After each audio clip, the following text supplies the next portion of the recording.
IIT JEM 2021 statistics paper में एक और जो प्रॉब्लम है उसको हम सॉल्व करेंगे। ये एक बहुत ही स्टैंडर्ड प्रॉब्लम है। तो देखिए, सबसे पहले देखते हैं कि प्रॉब्लम हमसे कहती क्या है।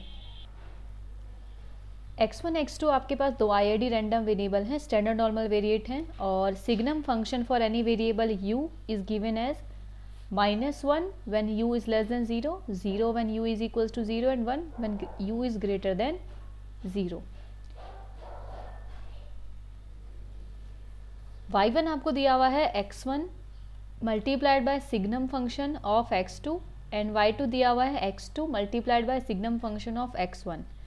अल्फा आपको दिया है कोरिलेशन कोफिशिएंट y1 y2, तो आपको पाई अल्फा की जो वैल्यू है वो यहाँ पे फाइंड करनी है। सबसे पहले आपने इस सिग्नम फंक्शन को समझना है। यहाँ पे इस सिग्नम फंक्शन को आप इस तरीके से लिख सकते हो u अपॉन मॉड u, ठीक है, या फिर मॉड u अपॉन u। कैसे? क्योंकि जब u लेस देन 0 होता है तो मॉड u लेता है माइनस u वैल्यू, तो u अपॉन माइनस u भी -1 और माइनस u अपॉन u भी -1। जब u इक्वल्स टू 0 होगा तो जब u इक्वल्स टू 0 होगा तो 0 अपॉन 0 वैसे अनडिटरमाइंड फॉर्म होती है, लेकिन यहाँ पे ऑलरेडी फंक्शन की स्पेसिफाइड वैल्यू है 0, ठीक है।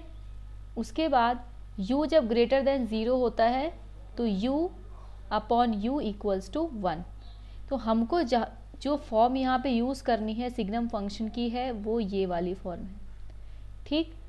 अब सबसे पहले हम कोरिलेशन फाइंड करें y1 y2 के बीच में, उससे पहले हमको ज़रूरी है कि हम इसका डिस्ट्रीब्यूशन फाइंड करें।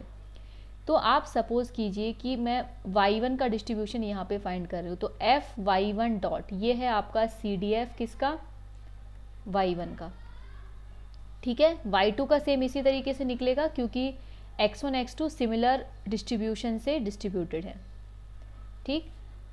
तो f ऑफ y क्या है, एक स्पेसिफिक न्यूमेरिकल वैल्यू है इस y1 के लिए। तो f of y equals to probability y1 is less than y1 की वैल्यू आप यहाँ रख सकते हो जो कि है x1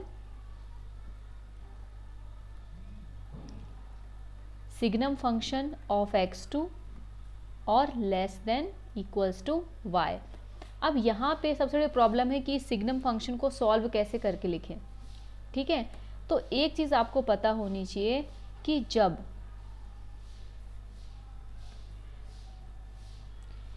यहाँ पे आपका जो x2 है वो लेस देन 0 होता है, ठीक है। x2 जब आपका लेस देन 0 होता है तो आपका सिग्नम फंक्शन क्या वैल्यू लेगा, तब आपका सिग्नम फंक्शन वैल्यू लेगा -1। तो minus of x1 is less than equals to y, ये joint probability plus other condition क्या होगी यहाँ पे कि जब आपका x2 ग्रेटर देन 0 होता है तो आपका सिग्नम फंक्शन ऑफ x2 क्या वैल्यू लेगा 1, तो यहाँ पे हो जाएगा x1 लेस देन y, ठीक। सिंस आपके x1 x2 इंडिपेंडेंट थे यहाँ पे, तो आप इस प्रोबेबिलिटी को ऐसे भी लिख सकते हो minus of x1 less than equals to y, और probability x2 is less than 0 plus probability x1 less than y less than equals to y, और probability x2 is greater than 0। x2 के लिए जो डिस्ट्रीब्यूशन है वो normal 0 1 है। Normal तो normal में मीन मीडियन मोड सब बराबर होते हैं, तो मतलब जो 0 है वो x2 का मीडियन भी है। तो मीडियन के लिए से जो अगर x2 लेस देन मीडियन है तो उसकी प्रोबेबिलिटी हाफ होगी, और x2 अगर ग्रेटर देन मीडियन है तो उसकी प्रोबेबिलिटी हाफ होगी। तो इस हाफ को तो आप कॉमन ले लो बाहर, ठीक। इसमें आप क्या करो, इसको आप लिख सकते हो माइनस से दोनों तरफ मल्टीप्लाई करोगे तो आपके पास आएगा x1 is greater than equals to -y plus probability x1 is greater than less than equals to y। अब इसको आप क्या लिखो, 1 मिनट, इस प्रोबेबिलिटी को आप क्या लिख सकते हो 1 minus probability x1 is less than minus y, ठीक है। Since x1 continuous random variable है तो इक्वल भी लगा दोगे तो कोई प्रॉब्लम नहीं होगी, plus probability x1 less than equals to y। अब एक चीज़ आपको पता है यहाँ पे कि जो x1 है वो आपका स्टैंडर्ड नॉर्मल वेरिएट है, और स्टैंडर्ड नॉर्मल वेरिएट का जो CDF होता है वो क्या होता है, कैपिटल फाई, ठीक है। तो आप यहाँ पे लिख सकते हो half 1 minus capital phi minus y plus capital phi y. और इसका एक फॉर्मूला आपको पता होगा, ये गुप्ता कपूर में भी दिया है, capital phi of x capital phi of minus x equals to 1, ठीक। तो उस फॉर्मूला से इसकी जो वैल्यू है, इस टर्म की जो वैल्यू है वो आपके पास कितनी आ गई, फाई ऑफ फाई। अब यहाँ पे फाई ऑफ फाई था, यहाँ पे फाई ऑफ फाई था, तो ओवरऑल आपके पास वैल्यू कितनी आएगी, फाई ऑफ वाई। अब सबसे इंपॉर्टेंट चीज़ देखो, अब अगर आपका जो एफ ऑफ वाई है वो डिस्ट्रीब्यूशन सेम आ रहा है आपके कैपिटल फाई वाई के बराबर, मतलब ये किसका CDF था, ये आपका y1 का CDF था, ये आपका किसी स्टैंडर्ड नॉर्मल वेरिएट का CDF है।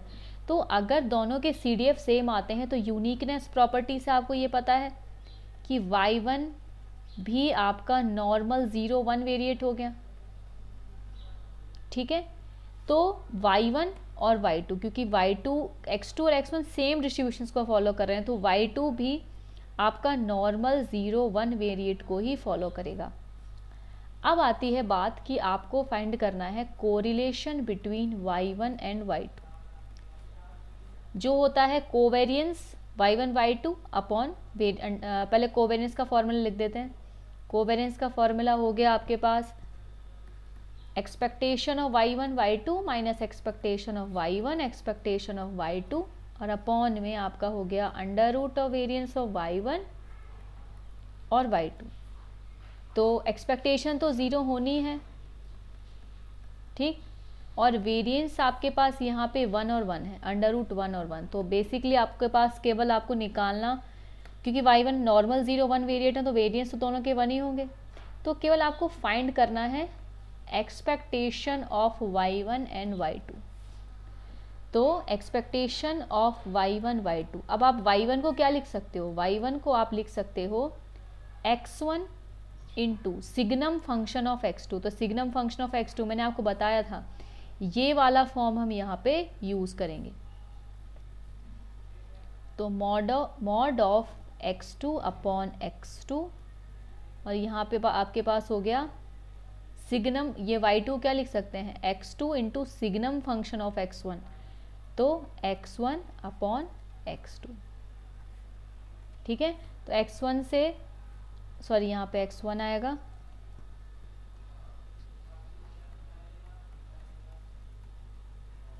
तो आपका x1 से x1 कैंसिल हुआ, x2 से x2 कैंसिल हुआ, तो ओवरऑल आपके पास बचा mod of x2 and mod of x1।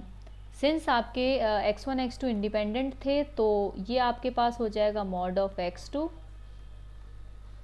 Expectation को आप ब्रेक कर सकते हो ना यहाँ पे, क्योंकि दोनों इंडिपेंडेंट थे। अब ये क्या है, ये आपके हैं mean deviation for normal 0-1 variate. Normally जब नॉर्मल म्यू सिग्मा स्क्वायर के लिए मीन डेविएशन की वैल्यू लगभग क्या होती है, वो होती है √2 पाई सिग्मा, ठीक है। सिग्मा यहाँ 1 है क्योंकि नॉर्मल 0-1 वेरिएट है, तो यहाँ पे हो जाएगा √2 पाई, यहाँ पे हो जाएगा √2 पाई। तो 2 अपॉन पाई जो है वो एक्सपेक्टेशन है y1 y2 की वैल्यू आ गई, मतलब कोरिलेशन की वैल्यू 2 अपॉन पाई आ गई। तो यहाँ पे हमको कोई दिक्कत नहीं है, अल्फ़ा की वैल्यू 2 अपॉन पाई है, तो पाई इंटू 2 अपॉन पाई, तो आपका जो आंसर है वो है 2। तो thank you for watching my video, and next please wait for the next video.